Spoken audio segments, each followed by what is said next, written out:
हरे कृष्णा, राधे राधे। आज इस वीडियो में हम कार्तिक पूर्णिमा की जानकारी भी दूंगी, क्या करें कैसे करें।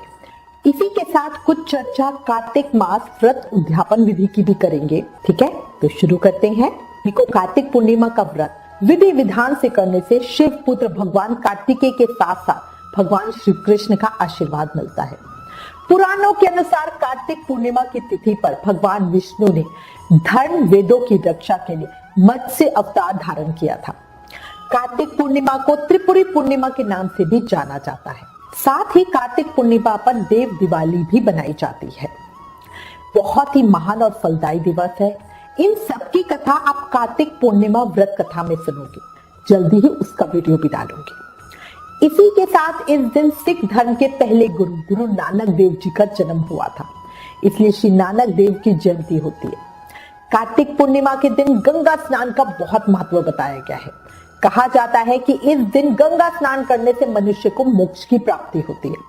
स्नान करने के पश्चात दान भी जरूर करना चाहिए। कार्तिक पूर्णिमा के दिन किसी निर्धन व्यक्ति या किसी ब्राह्मण को दान देने से पितरों को शांति मिलती है। इस दिन चावल के दान को बहुत विशेष माना गया है। इस दिन पूजा करने से जीवन के सभी कष्टों से हमें मुक्ति मिलती है, इसलिए पूजा जरूर करें।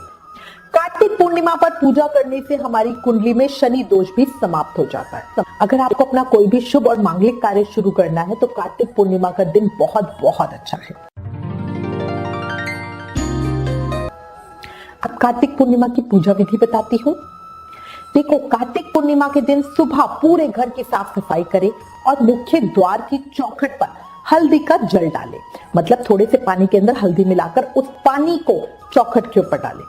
इसके बाद मुख्य द्वार पर जो मेन गेट होगा उसके दोनों तरफ हल्दी से स्वास्तिक बनाएं, जैसे हम एकादशी पूजा में करते हैं। उसके बाद आप घर के अंदर बाहर रंगोली बनाएं।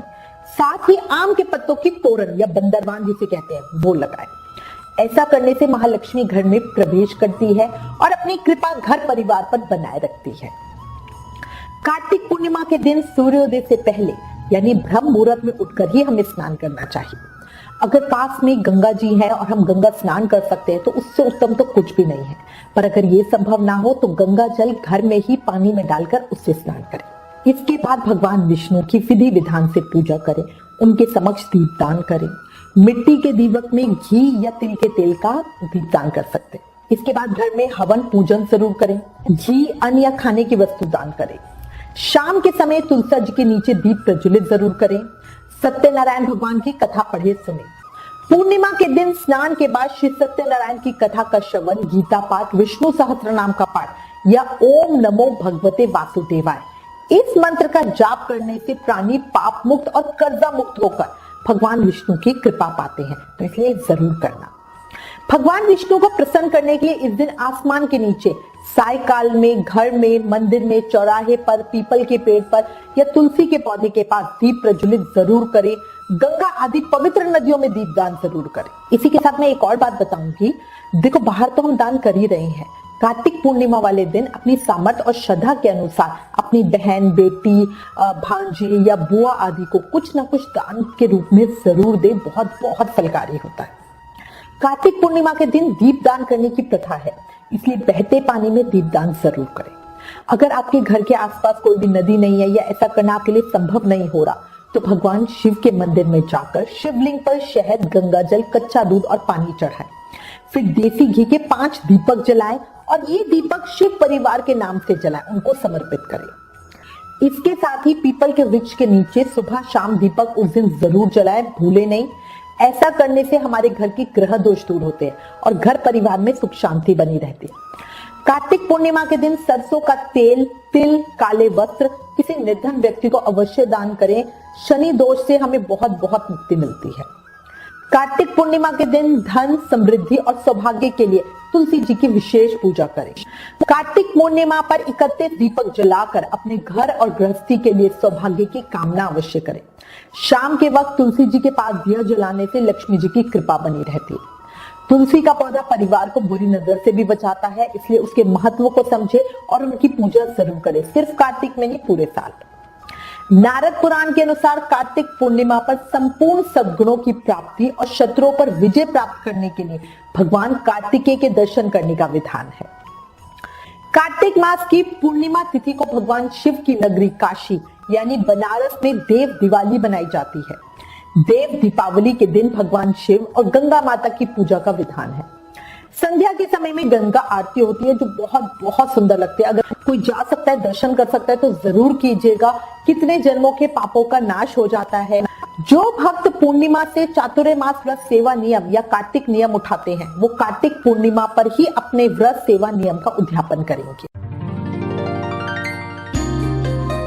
अब बात करते हैं कार्तिक व्रत उद्यापन की।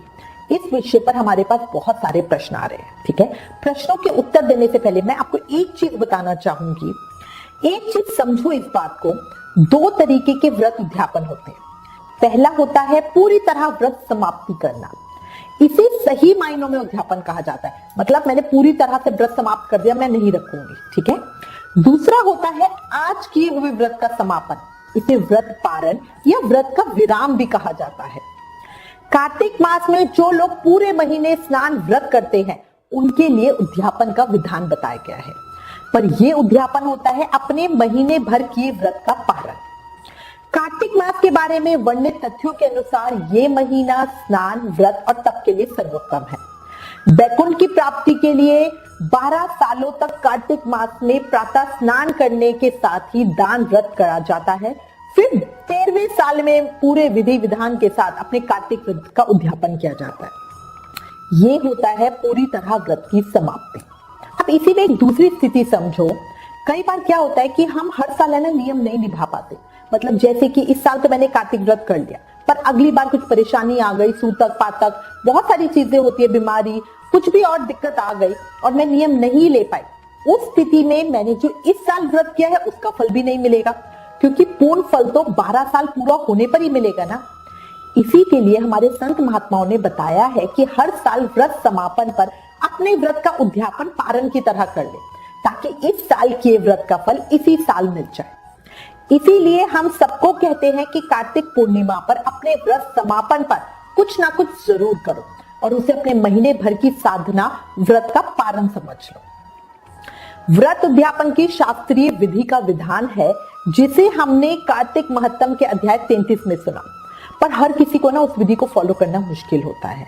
तो इसीलिए साधक अपनी क्षमता अनुसार जितना कर सकते हैं उतना करें, वो भी बहुत फलकारी होता है। कार्तिक पूर्णिमा पर पूजा अर्चना दीपदान उद्यापन के साथ व्रत को विराम किया जाता है। कार्तिक मास में आप चाहे जो भी व्रत करें, लेकिन उद्यापन करते समय अच्छा होता है कि अगर हम जोड़े के साथ ब्राह्मणों को भोजन कराएं और किसी भी वृद्ध महिला को साड़ी या कपड़े आदि दें और एक सुहागन महिला को सुहाग की सामग्री जरूर दें। इसी में अब हमारा एक प्रश्न और आता है जिसमें साधक पूछते हैं पतवारी विसर्जन कब करें। देखो, हम अश्विन पूर्णिमा को पतवारी बोते हैं, पूरे कार्तिक उसकी पूजा सेवा करते हैं, ये बहुत शुभ होता है। अगर आपने ज्वार से पतवारी बोई है तो उसमें से कुछ फली निकालकर अपनी अलमारी या तिजोरी या जहां पर भी आप पैसे रखते हो वहां रखो, ये बहुत बरकत करता है, घर में लक्ष्मी का वास बनाता है। बाकी जो पतवारी होगी उसको बहते जल में प्रवाहित कर देते हैं, जैसे नवरात्रों में हम ज्वार के साथ करते हैं इसी तरह से। ठीक है। कई बार काफी सारी औरतें मिलकर मंदिर में या पूजा की जगह पर पतवारी बोती, वो सभी थोड़े थोड़े ज्वारे अपने घर ले जाएं, बाकी प्रवाहित कर दें। इसी में कई लोग 4 पत्थर से भी पतवारी बनाकर तुलसा जी की पास रखकर उसकी पूजा करते हैं, ये भी बहुत शुभ होता है। इन पत्थर को या तो तुलसा जी में ही रहने दो या फिर संभाल कर घर के मंदिर में रख लेना चाहिए। ठीक है। अब अगला प्रश्न आता है चातुर्मास व्रत का उद्यापन कैसे करें। देखो, चातुर्मास व्रत का उद्यापन भी कार्तिक व्रत की तरह ही करते हैं, वही सेम विधान है। एक प्रश्न में साधक ने पूछा कि तारा भोजन व्रत का उद्यापन कैसे करें। देखो, श्रद्धालु व्यक्ति कार्तिक माह में तारा भोजन करते हैं। तारा भोजन होता क्या है? पूरे दिन भर व्रती निराहार रहकर रात में तारों को अर्घ्य देकर फिर भोजन करते हैं। व्रत के अंतिम दिन उद्यापन किया जाता है। देखो, तारा भोजन लगातार 3 साल करने का विधान है। पहले साल 32 लड्डू, 32 मट्ठी या कचौड़ी, एक चीज ली जाती है, 32 मट्ठी ले लें या 32 कचौड़ी ले लें, इसको दान करने का विधान है। आप चाहो तो एक ही ब्राह्मण या जरूरतमंद को सारा सामान इकट्ठा दे दो, या फिर अलग अलग लोगों को दे सकते हो। जैसे 4-4 लड्डू और 4 मट्ठी के आपने पैकेज बना लिया और वो दे सकते हो। दूसरे साल ब्राह्मण ब्राह्मणी के जोड़े को घर में जिमा कर, मतलब उन्हें बुलाकर खाना खिलाकर कपड़े और दक्षिणा देने का विधान है। तीसरे साल 32 चांदी के तारे बनाकर उनका दान करना चाहिए। साथ ही ब्राह्मण को भोजन कराकर दान दक्षिणा देना चाहिए। ठीक है, ये तो अब हमारा हो गया विधान। बट कई लोग है ना इतना सब कुछ नहीं कर पाते, इसलिए हमारे संत महात्मा कहते हैं अपनी सामर्थ्य के अनुसार, अपने भाव के अनुसार जो जितना कर सकते हो उतना कर लो। ठीक है, इसी में एक और चीज आती है कार्तिक व्रत या भीष्म पंचक व्रत का उद्यापन। ये भी कार्तिक पूर्णिमा पर किया जाता है। ब्राह्मण को भोजन करवाकर दान दक्षिणा दी जाती है। जिन्होंने भीष्म पंचक व्रत रखा होता है वो साधक अगले दिन प्रतिपदा पर अन्न खाएंगे। जो लास्ट पूर्णिमा का दिन होता है उस दिन अन्न नहीं खाएंगे, उस दिन भी फलाहार करेंगे। वो लोग जिन्होंने भीष्म पंचक किया है। जिन्होंने कार्तिक पूर्णिमा का मतलब जिन्होंने सिर्फ कार्तिक का व्रत किया है वो कार्तिक पूर्णिमा पर अन्न खा लेंगे। ठीक है, सभी साधक अगले दिन चिड़ा चिड़ी की कहानी सुनकर भगवान श्री कृष्ण को खिचड़ी का भोग जरूर लगाएं। और फिर क्योंकि कार्तिक में हम दाल चावल नहीं खाते हैं तो उस भोग के साथ दाल चावल वापस खाना शुरू करें। इसी में क्या होता है, कई लोग कार्तिक व्रत भी करते हैं और लास्ट के 5 दिन भीष्म पंचक व्रत भी करते हैं। तो वो लोग ऐसा नहीं कि कार्तिक व्रत कर रहे हैं तो पूर्णिमा वाले दिन अन्न खा लेंगे, नहीं, उनको भीष्म पंचक व्रत भी उन्होंने किया, इसलिए वो प्रतिपदा के दिन मतलब अगले दिन उस दिन अन्न खाएंगे। ठीक है, खिचड़ी का भोग लगाने के बाद, इस चीज का ध्यान रखना। कई लोग उद्यापन में ये भी विधान बताते हैं जिसके अनुसार भोजन करवाकर ब्राह्मणों को दक्षिणा दे दो, ब्राह्मणी को या सास को या किसी बुजुर्ग महिला को कपड़े दे दो, कपड़ों के साथ अपने सामर्थ्य अनुसार दक्षिणा दे दो। याद रखना दक्षिणा के बिना दान अधूरा होता है। तो आप ये करके भी इस तरह अपने व्रत का उद्यापन कर लेते हैं। कई लोग ये भी नहीं कर पाते तो वो सिंपल मंदिर में जाके कुछ भी सूखा सामान दे देते हैं, कुछ खाने का सामान दे दो। ये भी नहीं कर सकते, पैसे दे दो। पूर्णिमा पर मंदिरों में हवन भी होता है जिसमें आहुति डाली जाती है। और एक और चीज याद रखना, जिन्होंने भी आपको कार्तिक महत्तम सुनाया है, अगर आपने खुद से सुना है तो मंदिर में पंडित जी को दान दे दें। अगर आपने मुझसे सुना है तो उसका नाम का भी मंदिर में कुछ भी 11 रुपए 21 रुपए कुछ भी दान जरूर कर दे कि मेरे कार्तिक महत्तम सुनने का ये पैसे हैं। ठीक है, और उसके बाद अगर आपने पंडित जी से सुना है, मंदिर में सुना है या किसी और से सुना है तो उनको भी पैसे जरूर दें। और देखो, पैसे देने का मतलब ये नहीं होता कि आप उनको बहुत ज्यादा 11-21 रुपए दें। ये श्रद्धा के होते हैं, शुभ के होते हैं, आशीर्वाद के लिए होते हैं। ठीक है,